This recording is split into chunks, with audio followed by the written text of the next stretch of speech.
ओम शांति। एक ऐसी ही तूफानी रात, एक ऐसी ही बारिश वाली रात थी। धुआंधार बारिश हो रही थी, आंधी और तूफान था चारों ओर। और एक झोपड़ी में एक माँ ने 3 बच्चियों को जन्म दिया। बीमार थी, प्राण अब गए तब गए। और एक फरिश्ता जिसे भेजा गया था देवलोक से, विदेश की कहानी है, उसे भेजा गया था उस माँ के प्राण लेने के लिए, उसकी आत्मा को लाने के लिए। वो फरिश्ता वहां पर आता है, देखता है उस झोपड़ी को। उस झोपड़ी भी ऐसी हालत में है कि जहां से पानी टपक रहा है, घर के अंदर भी पानी ही पानी है। और ऐसी ही अवस्था में वह माँ, वह निर्बल निरीह माँ, अति बीमार और 3 बच्चियों को जन्म दिया है। अभी अभी जन्म हुआ है 3 बच्चियों का। एक बच्ची जिसमें से है रो रही है, दूसरी बच्ची माँ ने अपने छाती से लिए हुए है, तीसरा वो छोटा सा बच्चा सोया हुआ है, या कहो सोई हुई है। तो वह मौत का फरिश्ता जब यह दृश्य देखता है, उसके हृदय में करुणा जाग उठती है, संत हृदय नवनीत समाना। और वो सोचता है कि मैं ये कार्य नहीं कर सकता, इन 3 बच्चियों का क्या होगा अगर मैं इस माँ की आत्मा को ले जाऊं तो। और वो वैसा ही वापस लौटता है। और कहानी में कहा है कि भगवान उससे पूछते हैं कहाँ है उसकी आत्मा। वो कहता है मैंने उसकी आत्मा नहीं लाई। उससे कहा जाता है क्या तुम भगवान के कार्य में हस्तक्षेप कर रहे हो? तुम्हें भेजा गया था उस माँ की आत्मा को लाने के लिए, और क्योंकि तुमने जो काम दिया था वो नहीं किया, तुम्हें इसी धरती लोक पर पुनः जाना पड़ेगा। और उसे शाप दिया जाता है। और शाप से मुक्ति तभी होगी जब वो 3 बार अपने आप पर हंसेगा। वह फरिश्ता एक साधारण सा मनुष्य बनता है और धरती लोक पर आता है। और उसी गांव में फिर से ऐसी ही रात, बारिश वाली, ठंड से कांप रहा है, वस्त्र नहीं है। और वहां से एक लकड़हारा जाते हुए उसे दिखता है। वो लकड़हारा उस व्यक्ति को देखता है कि इसके पास वस्त्र भी नहीं है, ऐसी तूफानी रात, ऐसी अंधेरी रात। और वो उसे अपने साथ ले लेता है और उस फरिश्ते को, भूतपूर्व फरिश्ते को, अपने साथ अपने घर ले आता है, उसे कपड़े देता है। परंतु जैसे ही उस लकड़हारे की पत्नी इसे देखती है, वो टूट पड़ती है। पहले ही घर में पैसे नहीं है, पहले ही बच्चों के लिए खाने का नहीं है, और तुम ये एक नया आदमी लेके आए हो। फरिश्ता पहली बार हंसता है। ये सोचकर मनुष्य कितना अनजान है कि इनके घर में कौन आया इन्हें पता ही नहीं। इनके घर में फरिश्ता स्वयं आया है। परंतु कैसे मूर्ख ये लोग हैं कि इन्हें ये भी नहीं पता कि घर में कौन आया है। वह व्यक्ति आया है, वह देवदूत आया है, जिसके आते ही सारी इच्छाएं और सारी मनोकामनाएं पूर्ण हो जाती है। वो पहली बार हंसता है। ये कहानी लिखी है लियो टॉल्स्टॉय ने, रूस का, रशिया का बहुत प्रसिद्ध लेखक लियो टॉल्स्टॉय। और कहानी लिखी गई है रूस में। तो वो जो व्यक्ति होता है, लकड़हारा तो होता ही है, साथ में वो चमार भी होता है, जूते सीता है, वो दोनों ही काम करता है। तो ये जो नया व्यक्ति होता है फरिश्ता, वो फरिश्ता उसको कहता है अब मैं कहाँ जाऊं? तो वो व्यक्ति उसे अपने पास काम के लिए रख देता है। और उसे जूते सिखाना सिखा देता है, जूते बनाना, जूते चप्पल जो भी है। कुछ दिनों के बाद राजा का एक सिपाही वहां पर आता है। रशिया में ज़ार होते थे उस समय राजा, और वो कहता है कि राजा के लिए एक जूता बनाना है। तो वो घर मालक अपने इस साथी से कहता है, अपने इस नौकर कहो कि तुम्हें एक जूता बनाना है, परंतु खबरदार चप्पल नहीं बनाना, जूता ही बनाना है, क्योंकि रूस में यह नियम है। रशिया में ऐसा उस समय एक नियम था कि चप्पल तभी पहनी जाती है जब व्यक्ति मर जाता है, पहनाई जाती है। उसके पहले हमेशा जूते, और राजा को तो हमेशा जूते। उसे बार बार कहा जाता है कि तुम्हें जूते ही बनाना है, परंतु उसके बावजूद भी जब समय पूरा होता है तो वो व्यक्ति देखता है कि इस व्यक्ति ने क्या बनाए हैं, चप्पल बना के रख दी है। और राजा के सिपाही आए हैं जूते लेने के लिए, परंतु इसने क्या बनाई है, चप्पल बनाई है। उसे बहुत डांटा जाता है, बहुत डांटा जाता है, परंतु थोड़ी ही देर में एक दूसरा सिपाही आता है और वो कहता है कि राजा की मृत्यु हो गई है और चप्पल ही चाहिए।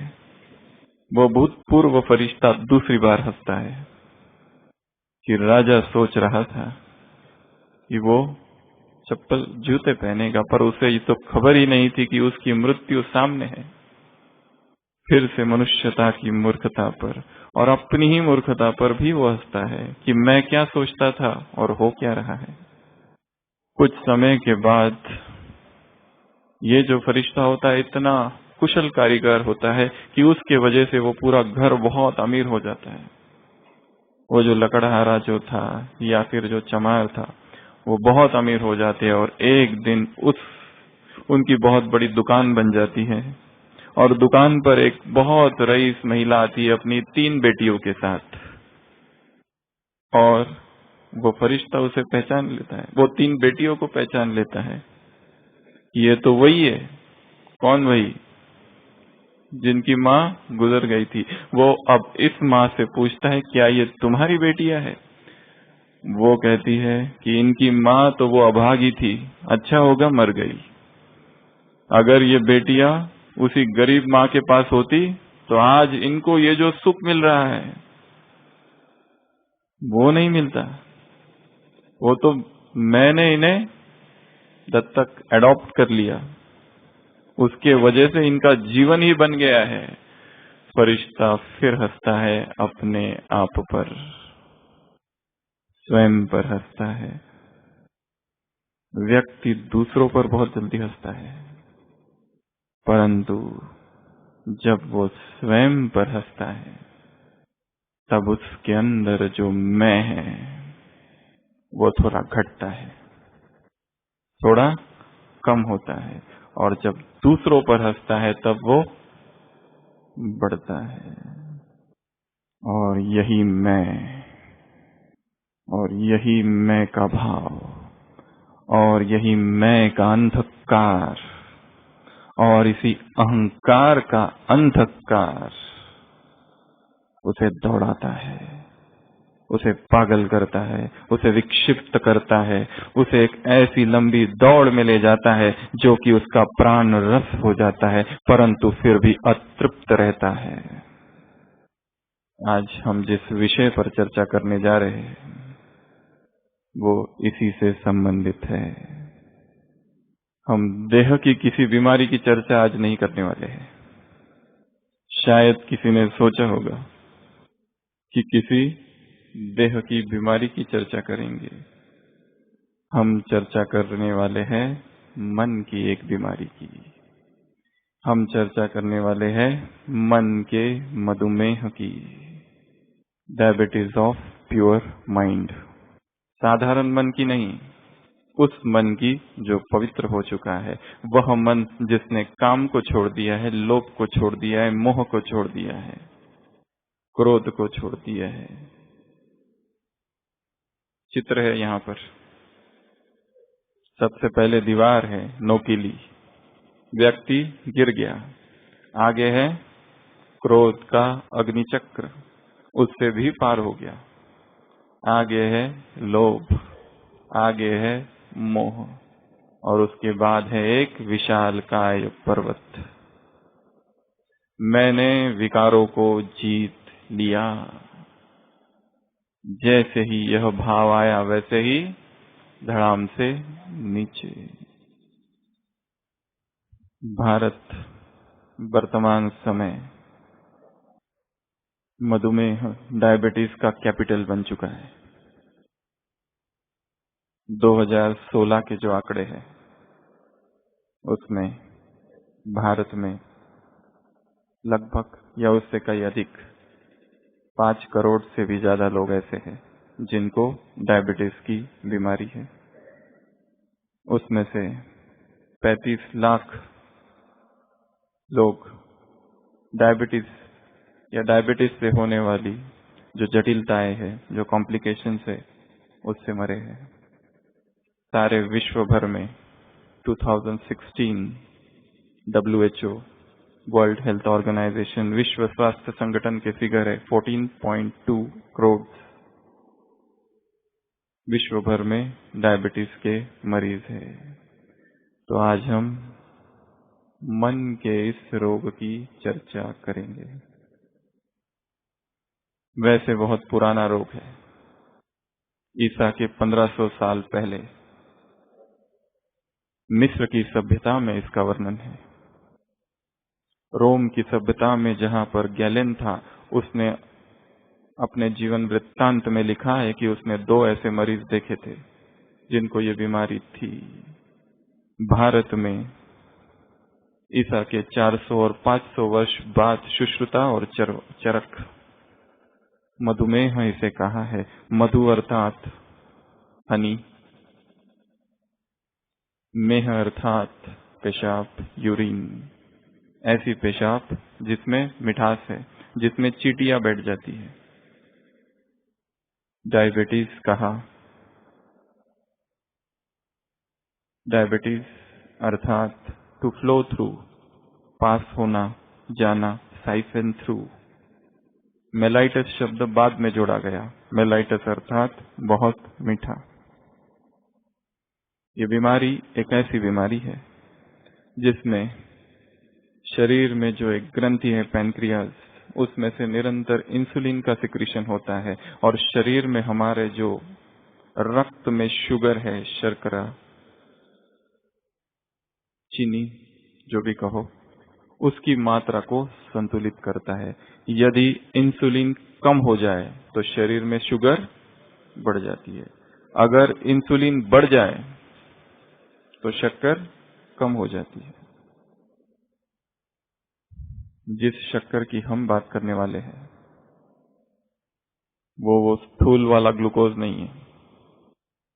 हम जिस शक्कर की बात करने जाने वाले हैं वो है मैं, वो है मैं। और जिस इंसुलिन की हम बात करने वाले हैं, बेंटिंग और बेस्ट नाम के 2 व्यक्ति थे जिन्होंने इंसुलिन की खोज की 1921-22। उसके बाद से यह जो रोग है बहुत हद तक काबू में आया है, जब पता चला क्यों होता है। परंतु भारत में सुश्रुता और चरक ने तो इसका वर्णन तभी करके रख दिया था। टाइप्स भी डिस्क्राइब करके रखे थे, टाइप 1 एंड टाइप 2, जो कि अभी है। पहला टाइप जो कि पहले उसे कहा जाता था इंसुलिन डिपेंडेंट, बचपन में जो होता है। दूसरा है टाइप 2 जो कि 85 और 90% लोगों को होता है और बहुत सारे कॉम्प्लिकेशंस को लेकर आता है, जटिलताओं को। परंतु इसका वर्णन तब करके रखा है भारत में। ये इंसुलिन है निमित्त भाव। इससे पहले कि हम इस चर्चा को चालू करें, इस मैं के संबंध में कुछ बातें। मैं इस यज्ञ में अव्यक्त महावाक्य है बाबा के। ब्रह्मा नंबर 1 इसलिए बना क्योंकि वो मैं को मिटाने में नंबर 1 बना था। अपने उस अस्तित्व को ही समाप्त कर दिया था कि मैं भी कुछ हूं। और और यदि हम एक नजर इस संसार की ओर दौड़ाएं तो चारों ओर मैं का ही साम्राज्य है, चारों ओर मैं का ही विस्तार है, चारों ओर मैं का ही अंधकार है, चारों ओर मैं की ही दौड़ है। हर एक व्यक्ति स्वयं को ही सिद्ध करना चाहता है। कल की अव्यक्त मुरली जिसमें बाबा ने ब्राह्मणों की रॉयल भाषा के बारे में चर्चा की थी, कौन सी है? मैं राइट हूँ, मैं यथार्थ हूँ। स्वयं की कमजोरी को छिपाते हैं और दूसरों की कमजोरी को स्पष्ट करते हैं, सिद्ध करते हैं। यह उल्टी डिक्शनरी, मनमत के बोल। चारों ओर मैं का ही साम्राज्य है। जैसे जैसे प्रकाश का अभाव अंधकार है, जैसे प्रकाश जहां नहीं उस स्थिति को क्या कहा जाता है? अंधकार। उसी तरह अहंकार भी किसी एक चीज का अभाव है। वो कौन सी? अहंकार का अपना कोई अस्तित्व नहीं है, परंतु यदि एक चीज वहां न हो, उस न होने की अवस्था को अहंकार कहा जाता है, और वो वस्तु है आत्मज्ञान। जब जब आत्मज्ञान कम हो जाता है, तब तब वो जो अवस्था है उसे अहंकार कहा जाता है। और हर व्यक्ति अपने अहंकार की ही तृप्ति करता है, अलग अलग रीति से। मैं जन्म लेता है, तन का मैं, तन का अहंकार, मन का, अपने चिंतन का, अपने विचारों का सूक्ष्म अहंकार है, अपने धन का, अपनी पद का, अपने सत्ता का, अपनी पावर का, अपनी विशेषताओं का, अपने कर्म का, अपने कर्तव्य का। ऐसा कोई भी क्षेत्र नहीं है जहां वो अहंकार से ग्रसित नहीं होता है। जो बोल रहा है उसमें भी अहंकार, हर जगह पर अहंकार, अहंकार, अहंकार। हर जगह मैं का विस्तार, मैंने किया, मेरी सेवा, मैं कर रहा हूं।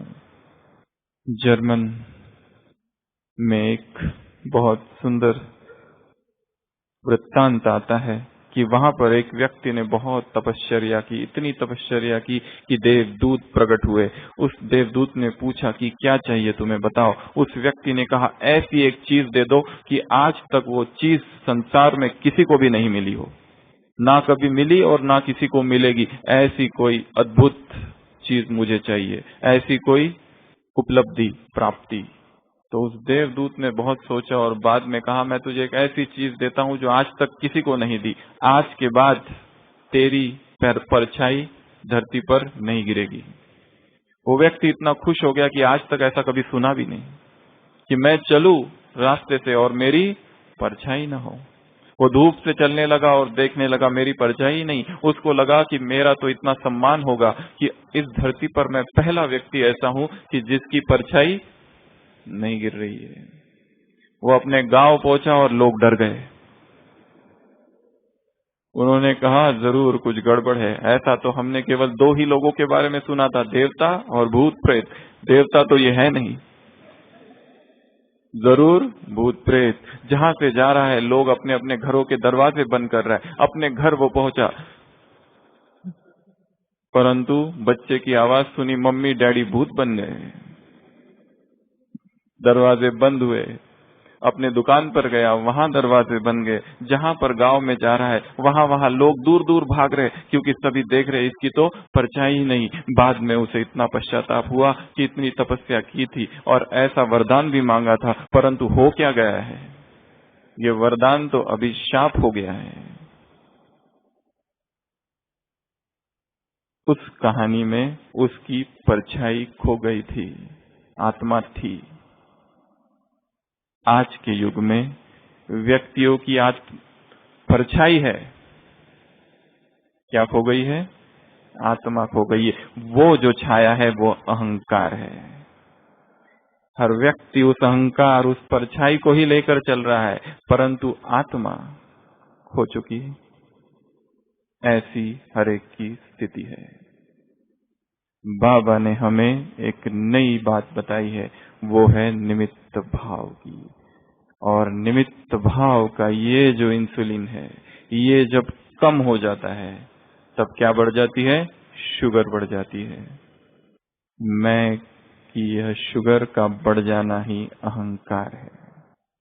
और जो डायबिटीज के मरीज होते हैं, कुछ उनमें लक्षण पाए जाते हैं जिनकी हम आज चर्चा करेंगे। ऐसे डायबिटीज के मरीजों के 10 लक्षण। यहाँ पर सबसे पहले डायबिटीज किस किस को है? देह वाला। कल रात को ही आपके ही इसी ग्रुप से एक भाई हॉस्पिटल में आए, बहुत बड़ा हार्ट अटैक लेकर। 12 साल से डायबिटीज है और बहुत ही गंभीर अवस्था में, हार्ट फेलियर के साथ, और पल्स उनकी खाली 30 थी। बहुत सारी जटिलताएं, कॉम्प्लिकेशंस उससे होती है। तो कैसे पता चल जाए कि इस व्यक्ति को डायबिटीज है, इस व्यक्ति को मधुमेह है? उसके कुछ लक्षण होते हैं। तो हम मन का ये जो मधुमेह है, जिसे हमने अहंकार की संज्ञा दी है, उसकी चर्चा करेंगे।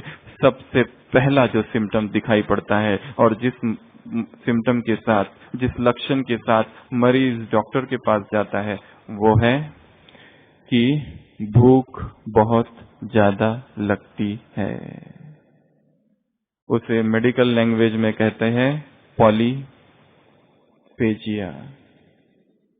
पॉलीफेजिया अर्थात भूख का बहुत बढ़ जाना। शरीर में इंसुलिन की मात्रा कम है, या फिर इंसुलिन है परंतु उसने काम करना बंद कर दिया है, इसलिए शुगर बहुत बढ़ गई है और सेल्स को जो इंसुलिन चाहिए वो नहीं मिल रहा है, और उस वजह से बहुत सारा यूरिन में शुगर जा रही है और शरीर में कुछ ऐसी चीजें हो रही है जिसके वजह से भूख व्यक्ति की इतनी ज्यादा बढ़ जाती है कि बस खाऊं और खाऊं और खाऊं और खाऊं। और जहां मन का मधुमेह हो जाए, वहां पर भी भूख बढ़ जाती है, परंतु भोजन की नहीं। कौन सी? पद की भूख और सत्ता की भूख।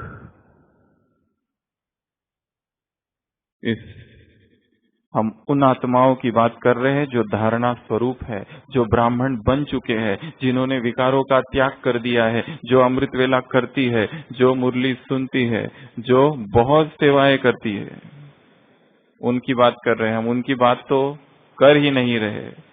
निर्मल मन का मधुमेह क्या है, उसकी हम चर्चा कर रहे हैं। अपवित्र मन का नहीं, दूषित मन का नहीं, जो निर्मल है, जो शुद्ध है, जो पवित्र है, जो धारणा युक्त है। आगे बढ़ते बढ़ते बढ़ते बढ़ते बढ़ते सेवाओं में बहुत सफलता जहां पाई है, एक सेवा केंद्र था, अभी बहुत सारे हो गए हैं। जहां घर गीता पाठशाला बन चुका है, हम उन मनों की बात कर रहे हैं। वहां पर फिर एक दिन भूख उत्पन्न होती है और वो लक्षण है कि मधुमेह शुरू हो गया है। कौन सी भूख?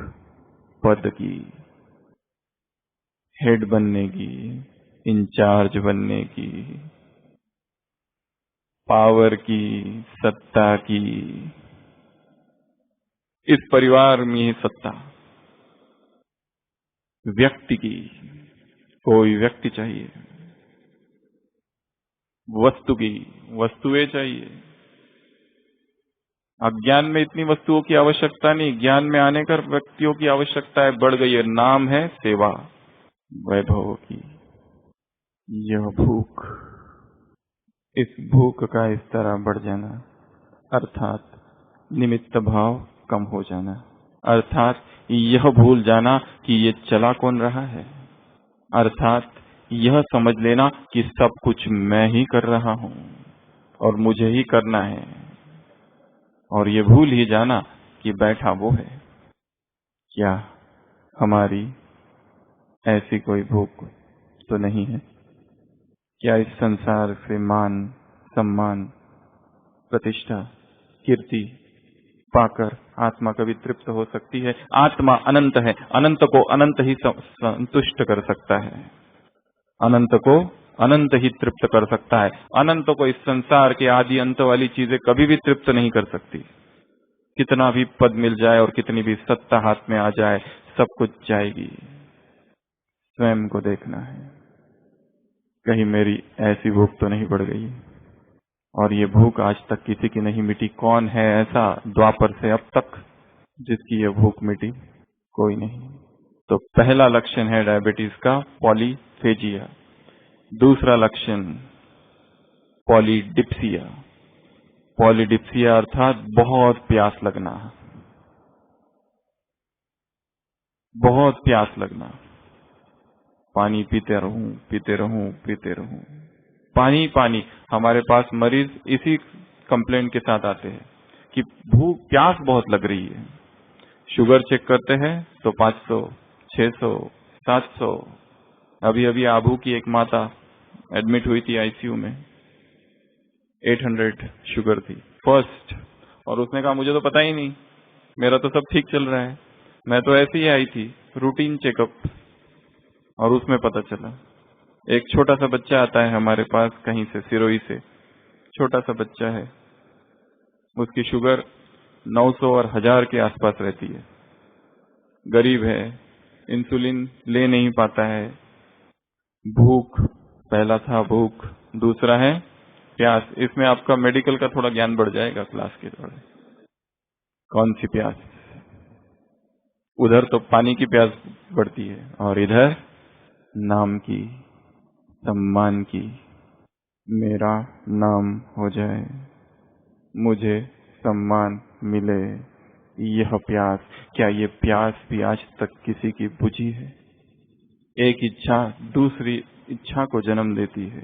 एक बहुत ही आलसी व्यक्ति था, उसकी इच्छा थी कि मैं ऐसा कोई काम ढूंढूं जहां कोई काम ना करना पड़े। तो उसे एक काम मिल गया। वो काम था एक भैंसों का तबेला। जिस तबेले में 100 भैंसें थी और केवल नाइट ड्यूटी करना था। तो उसको लगा रात में भैंसें सो जाएंगी, मैं भी आराम से सो जाऊंगा, तो ये सबसे अच्छा काम है। वो गया और देखा कि 99 भैंसें अभी सोई है, एक भैंस जागी हुई है। थोड़ी देर में वो सो जाएगी, उसके बाद में मैं भी सो जाऊंगा आराम से। तो थोड़ी देर के बाद वो भैंस सो गई, परंतु दूसरी भैंस खड़ी हो गई। फिर उसने सोचा ये जैसे ही सो जाएगी फिर मैं सो जाऊंगा, परंतु वो भैंस सोई तो 2 भैंसें और खड़ी हो गई, और पूरी रात जागना ही पड़ा। एक इच्छा सोती है तो 2 इच्छाएं जागती है, 2 इच्छा सोती है तो फिर 4 इच्छाएं जागती है। इच्छाओं का ये प्रवाह अमिट है, और प्यास बढ़ती ही जाती है, बढ़ती ही जाती है, बढ़ती ही जाती है। एक इच्छा पूर्ण करो, दूसरी, तीसरी, चौथी। महात्मा बुद्ध ने कहा है इच्छाएं दुष्पूर है, पाली शब्द है। दुष्पूर अर्थात जो कभी भी तृप्त ना हो, प्यास। तीसरा पॉली यूरिया अर्थात बार बार पेशाब आना रात भर, और जब शुगर ज्यादा होती है तो उस पेशाब में ग्लूकोज और प्रोटीन्स भी जाते हैं, और उसी के वजह से उसको प्यास भी ज्यादा लगती है, थक भी जाता है व्यक्ति। यूरिन में ग्लूकोज और प्रोटीन्स अर्थात शक्ति, ऊर्जा। अहंकारी चित्त जो होता है वो जो कुछ भी करता है उसमें उसकी ऊर्जा नष्ट ही होती है, क्योंकि वो जो कुछ भी सोचता है स्वयं के लिए सोचता है। वो जो सोचता है, वो जो करता है, वो जो कुछ बोलता है, जो भी उसके संबंध और संपर्क है, वहां उसका एक लक्ष्य होता है स्वयं को सिद्ध करना। और इसी उधेड़ बुन में और इसी संघर्ष में उसकी शक्ति, उसकी ऊर्जा नष्ट होती रहती है। निर्मल मन का यह है पॉलीडिप्सिया। चौथा, एक कंप्लेंट लेकर मरीज आता है कि बहुत थकान लगती है, अर्ली फटिगेबिलिटी, जल्दी थकान हो जाती है। और जब शुगर चेक किया जाता है, ब्लड टेस्ट होती है, तो पता चलता है शुगर बहुत ज्यादा है। तो शुगर का चौथा लक्षण जो है थकान।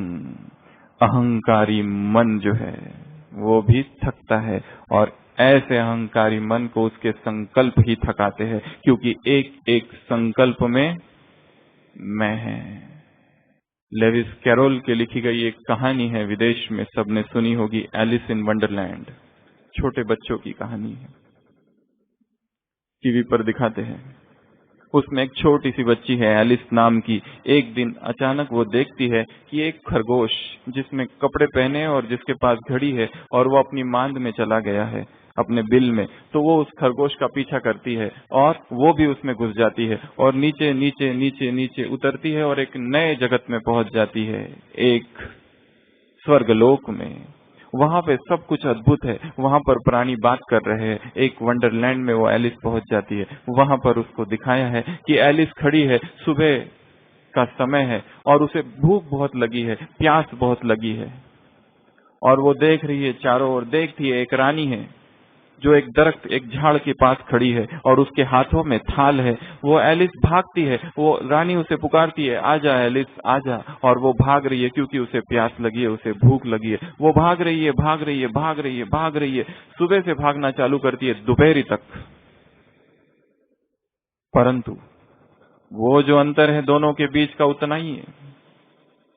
वो कहती है, हे रानी, O queen, what world is yours, ये तेरी कौन सी दुनिया है। वो रानी उसे समझाती है, एलिस तू जरा तेज भाग, तू जितना भाग रही है ना उतना पर्याप्त नहीं है, तुझे तेज भागना चाहिए। लॉजिकल बात है बहुत।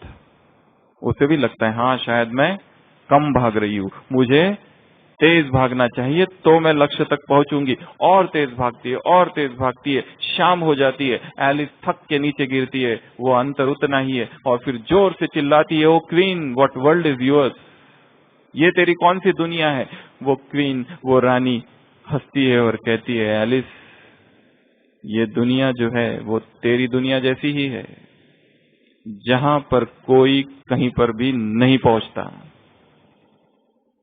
जहां पर कोई भी कहीं पर नहीं पहुंचता। जन्म लेता है और इच्छाएं करता है और भागते जाता है और भागते जाता है और भागते जाता है। अंत होता है, मृत्यु सामने खड़ी होती है, पाता है हाथ में कुछ भी नहीं।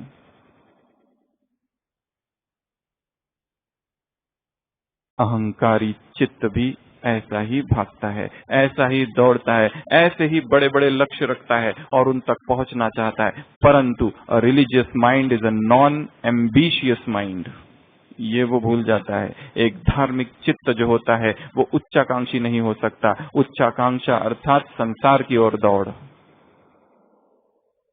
ऐसी महत्वाकांक्षाओं से घिरा जो चित्त है, जिसे संसार चाहिए, संसार की प्रतिष्ठाएं चाहिए, संसार का मान सम्मान चाहिए, वैभव चाहिए, साधन चाहिए, क्या ऐसा चित्त थकेगा नहीं? उसके संकल्प ही उसे थकाते हैं। तो जहां अहंकार होता है, यदि हम भी थक रहे हैं तो शायद ये मैं बहुत प्रगाढ़ है, इस मैं को थोड़ा झुकाना है। पांचवा लक्षण, संक्रमण। बार बार संक्रमण, रिकरेंट इन्फेक्शन। जिनको शुगर होती है, डायबिटीज होता है, उनको एक संभावना होती है, कौन सी? बार बार इन्फेक्शन होते हैं, कभी फंगल इन्फेक्शन, कभी कोई इन्फेक्शन, कभी कोई इन्फेक्शन। एक अहंकारी चित्त को भी ऐसे बहुत सारे संक्रमण होते हैं। किसी ने थोड़ा कुछ कह दिया, अहंकार सहन नहीं कर सकता, तुरंत हर्ट होता है, तुरंत मूड बदलता है। बाबा ने मुरलियों में बातें की है अभिमान और अपमान की। प्रशंसा सुनकर जिसे बहुत अच्छा लगता है, गदगद हो जाता है हृदय, अंदर ही अंदर मजा आता है और स्मरण करता है, वारे मैं इतना महान, कुछ तो होगा जो इतने लोग कह रहे हैं। और यही मीठा भ्रम, और उसी में वो फंसता है कि मैं भी कुछ हूं। और फिर एक दिन जब निंदा होती है, अपमान होता है, तब उसे गहरा आघात होता है। वही लोग जो आज तक इतनी महिमा कर रहे थे, आज जब ग्लानि कर दे तो फिर दर्द, फिर पीड़ा, फिर वेदना, फिर घाव, फिर मूड चेंज, फटाफट एक के बाद एक संक्रमण, रिकरेंट इन्फेक्शंस। छठवा, घाव का जल्दी न भरना। डायबिटीज का छठवां लक्षण है, यदि घाव हो जाए तो जल्दी नहीं भरता, क्योंकि रक्त में शुगर की मात्रा बहुत अधिक है, बैक्टीरिया जल्दी आ जाते हैं और वो भरता भी नहीं है। टाइट कंट्रोल चाहिए शुगर का, तब कहीं जाकर वो भरता है। यहाँ पर जो चित्त में घाव हुए हैं अपमान के, व्यक्ति भूलता नहीं है। वो एक निरंकारी और निर्माण चित्त व्यक्ति भूल जाता है। महाभारत में संवाद है एक बहुत सुंदर, युधिष्ठिर और द्रौपदी का।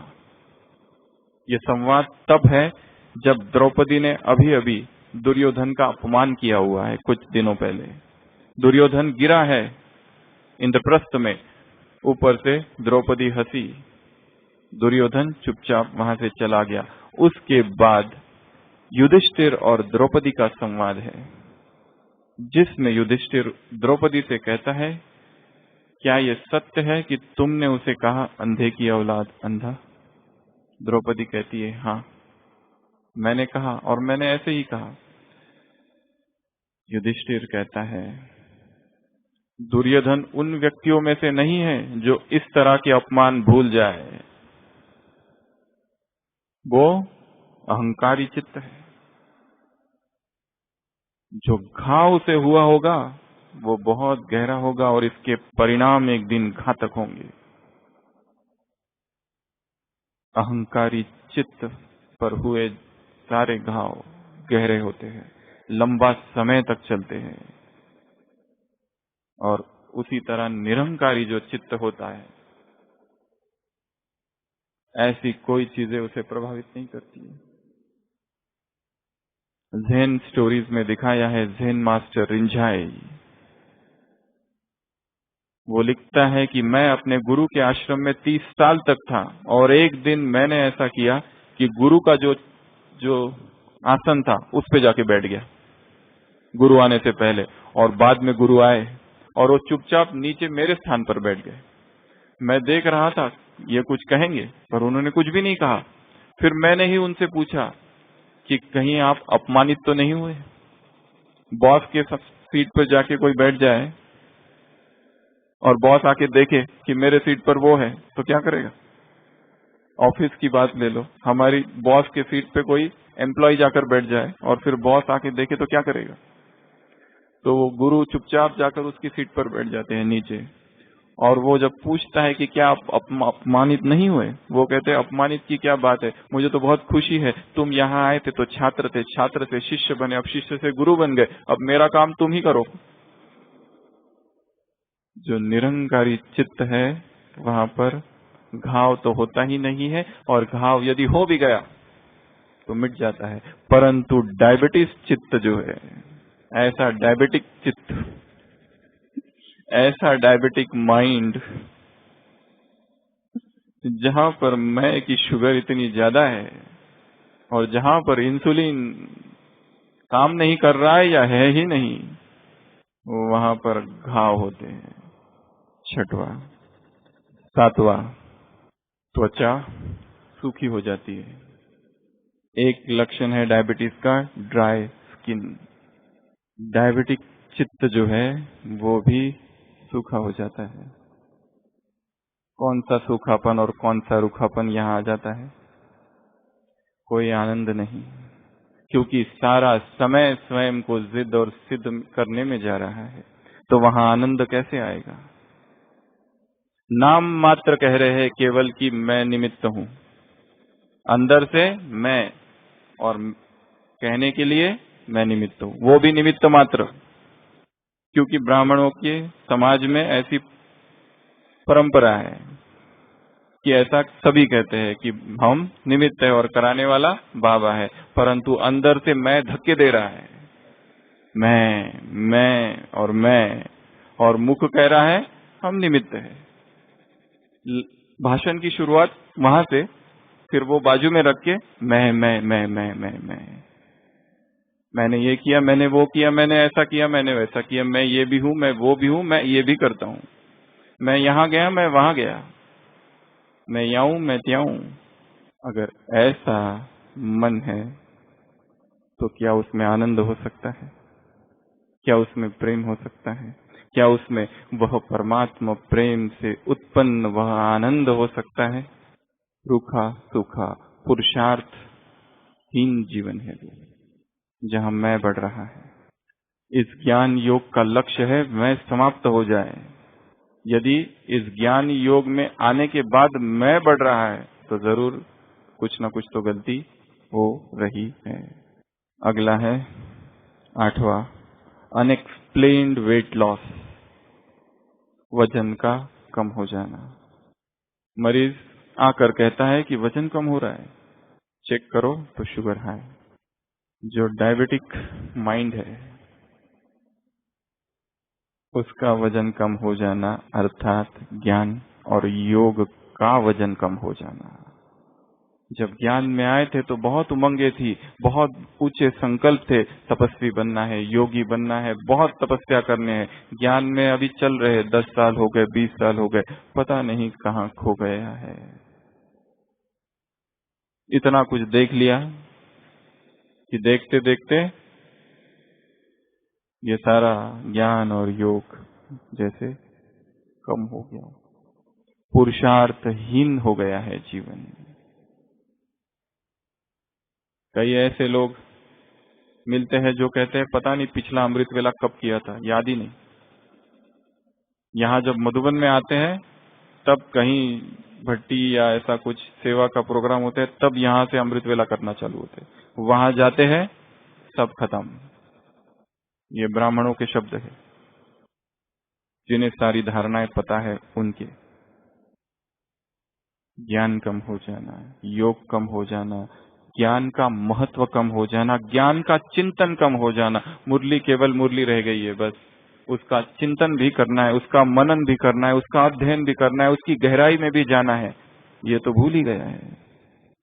ऊपर ऊपर से मुरली पढ़ लिया, पढ़ा लिया, सुन लिया, सुना लिया, यहाँ तक ही सीमित है, उसकी गहराई का तो हमें पता ही नहीं।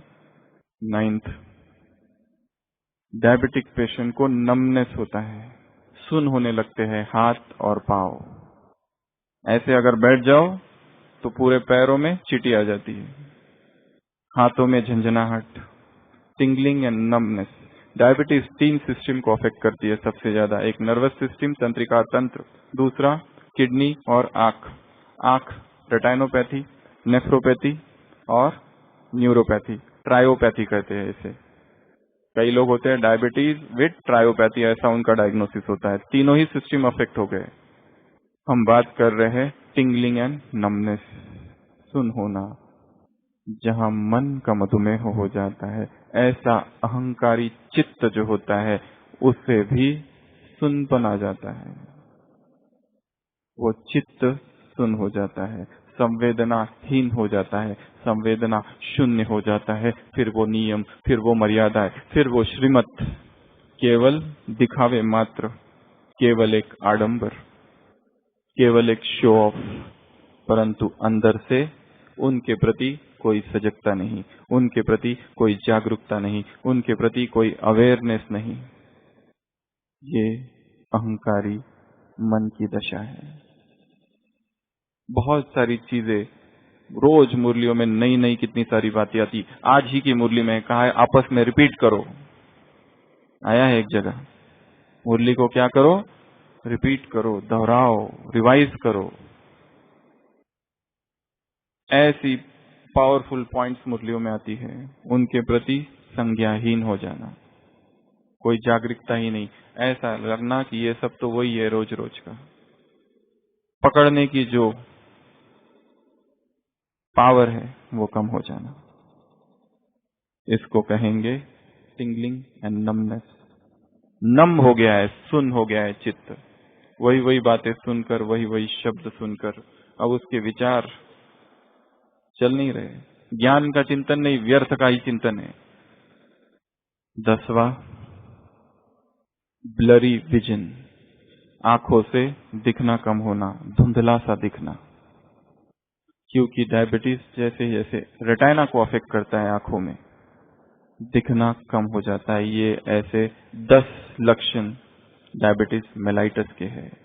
तो 10वां है आंखों से कम दिखना, क्योंकि अहंकारी चित्त की तीसरी आंख धीरे धीरे बंद हो जाती है, वो देखना बंद हो जाता है। सत्य क्या है, असत्य क्या है, नित्य क्या है, अनित्य क्या है, सार क्या है और असार क्या है, मनमत क्या है और परमत क्या है और श्रीमत क्या है। जिस मन ने इसको छांटना सीख लिया, मनमत, परमत, श्रीमत, ये मनमत है, ये श्रीमत है, ये परमत है, ये जो कुछ मैं सोच रहा हूं ये टचिंग नहीं है, मनमत है।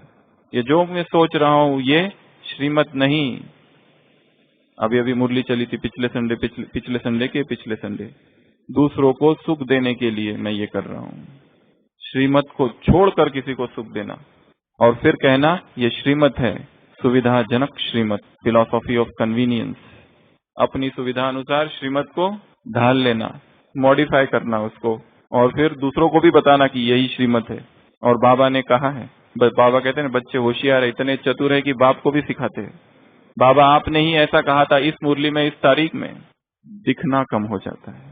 पाश्चात्य जगत में सिगमंड फ्राइड हुआ है, the father of psycho analysis. उसके जीवन में वृत्तांत तो उसने लिखा है, एक रात मैं एक होटल में रुका, और उस होटल में रात में रुका और मुझे सोना था। एक दिया जल रहा था, सोचा इस दिए को बुझा दूं ताकि आराम से सोऊं। रात भर फूंकता रहा, वो दिया बुझा ही नहीं। सुबह सुबह जाकर होटल के मालिक से कंप्लेंट की कि ये कैसा दिया है जो बुझता नहीं है। होटल के मालिक ने कहा कि ये विद्युत का दिया है, फूंकने से बुझने वाला नहीं, ये भी विद्युत का अहंकार है। ऊपर से कितना भी फूंको बुझेगा नहीं, उसकी जड़ें अवचेतन में है, उसकी जड़ें अवचेतन में है, गहराई में है, उसका पोषण हो रहा है कहीं से। यदि इस मैं को मिटाना है, यदि इस अहंकार को मिटाना है तो आत्मज्ञान को लाना पड़ेगा, क्योंकि कहा आत्मज्ञान प्रकाश है, और जहां प्रकाश नहीं वहीं अंधकार होगा। अंधकार का अपना कोई अस्तित्व नहीं, अहंकार का भी कोई अस्तित्व नहीं। तो ये प्रश्न ही गलत हो जाता है कि उसको मिटाए कैसे। मिटाना नहीं है, किसी और चीज को लाना है। यदि इस कमरे में अंधकार हो और हम यहाँ प्रकाश ला ले, उसके बाद में क्या हम ये कहेंगे कि अंधकार किस दरवाजे से गया? वो अंधकार मिटा नहीं, कुछ और आ गया है, वो तो कुछ था ही नहीं। उसी तरह अहंकार भी कुछ है नहीं, अंधकार मात्र है। और किसको लाना पड़ेगा? आत्मज्ञान को। किसको लाना पड़ेगा? निमित्त भाव को, मैं नहीं वो। संगम युग पर जो कुछ भी हो रहा है ईश्वरीय शक्तियों से हो रहा है। हम जो आज यहाँ बैठे हैं और ज्ञान की चर्चा कर रहे हैं, क्या ये हमारा अपना पुरुषार्थ है? उसी की दया है और उसी की कृपा है और उसी की अनुकंपा है और उसी का आशीर्वाद है। भले ये भक्ति मार्ग के शब्द है सभी, फिर भी हम ये कर रहे हैं तो जरूर उसका वरदानी हस्त है यहाँ, तो ही तो हो रहा है। कितने भी हम आगे बढ़ जाए, परंतु ये न भूले कि कराने वाला कौन है, मैं नहीं वो।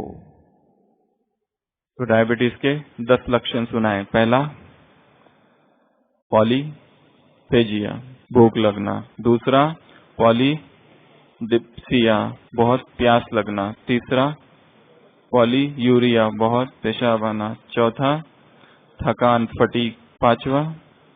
पांचवा संक्रमण, अर्ली इन्फेक्शन, रिकरेंट इन्फेक्शन। छठवां घाव का न भरना, अनहीलिंग वुंड। अगला ड्राई स्किन, ड्राइनेस।